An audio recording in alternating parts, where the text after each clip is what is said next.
If you have questions or need prayer, email Annamarie at 5minutesadayWithGod@gmail.com. Be sure to like and subscribe to our videos so that more people can hear the Word of God. Good morning and welcome to 5 Minutes a Day with God, and welcome to Thursday. And we are continuing the saga of examining the story here of the golden calf.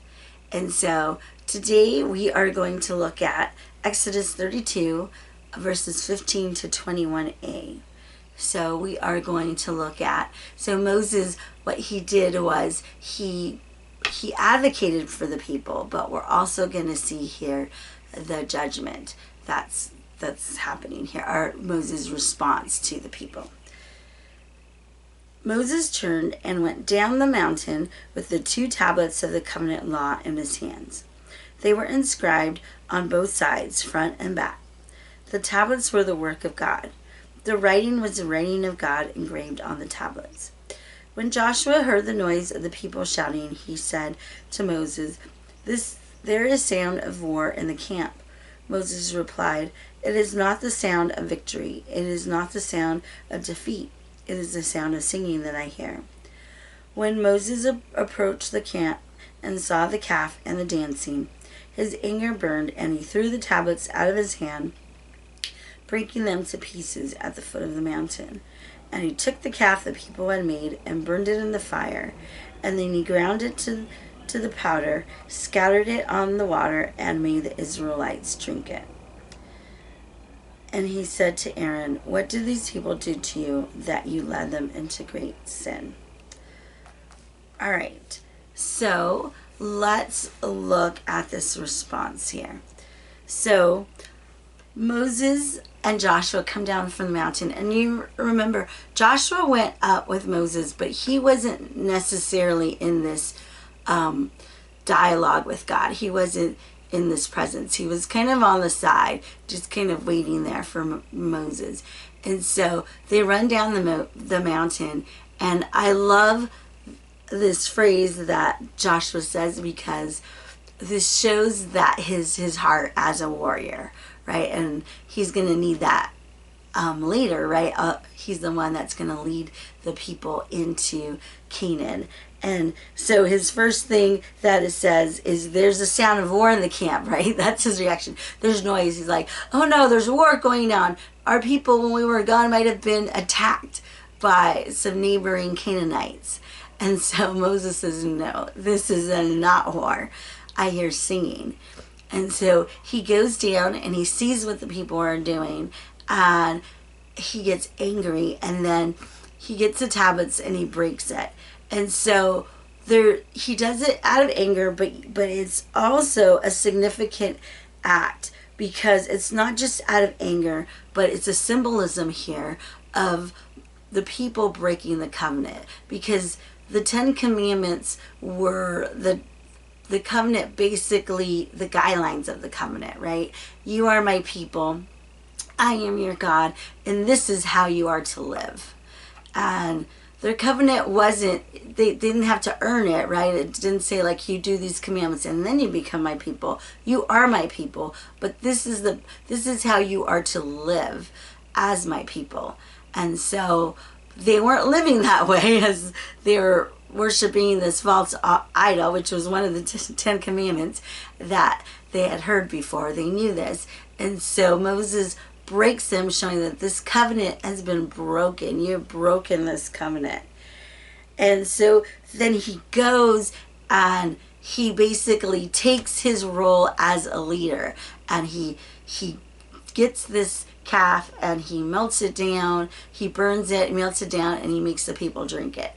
And so here, this is a man that has just been with God, and he acts out of that leadership position, right? That's his actions.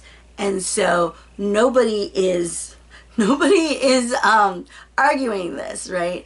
He acts as someone who's just been in God's presence. He knows what to do, and he goes to do it. And no one is saying, "Moses, what are you doing? This is our God.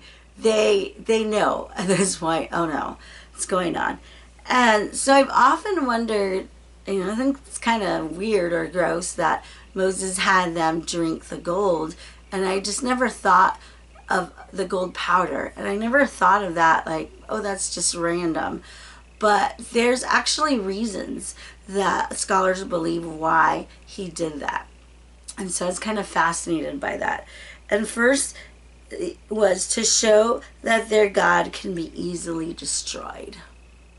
Did you get that? This is what they said. This is our God who brought us out of Egypt. Of course not.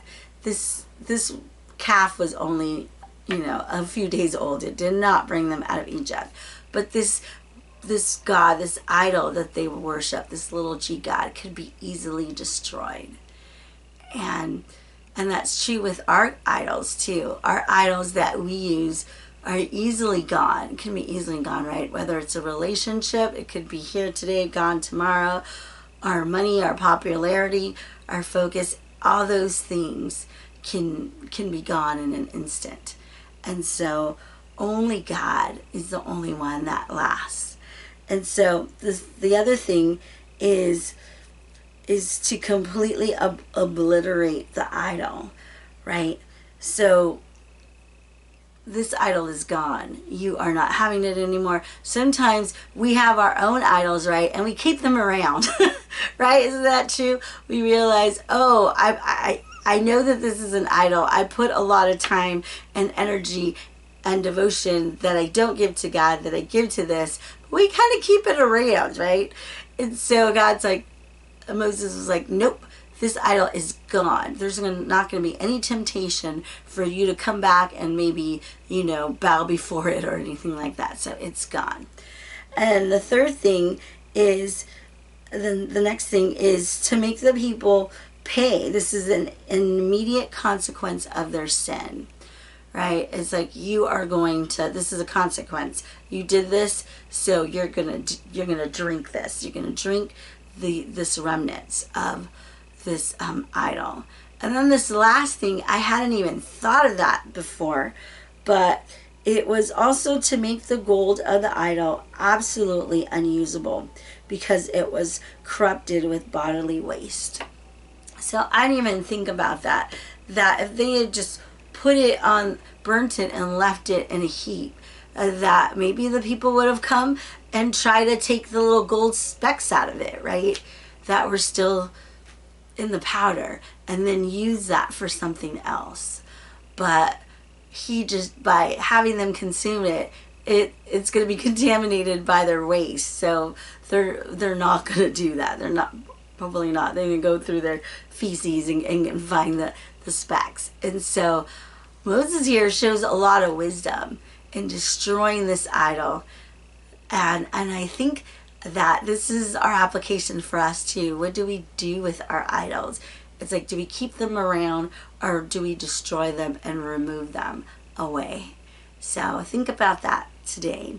And have a good day, and we'll see you tomorrow. And remember, 5 minutes in the Word can change your life.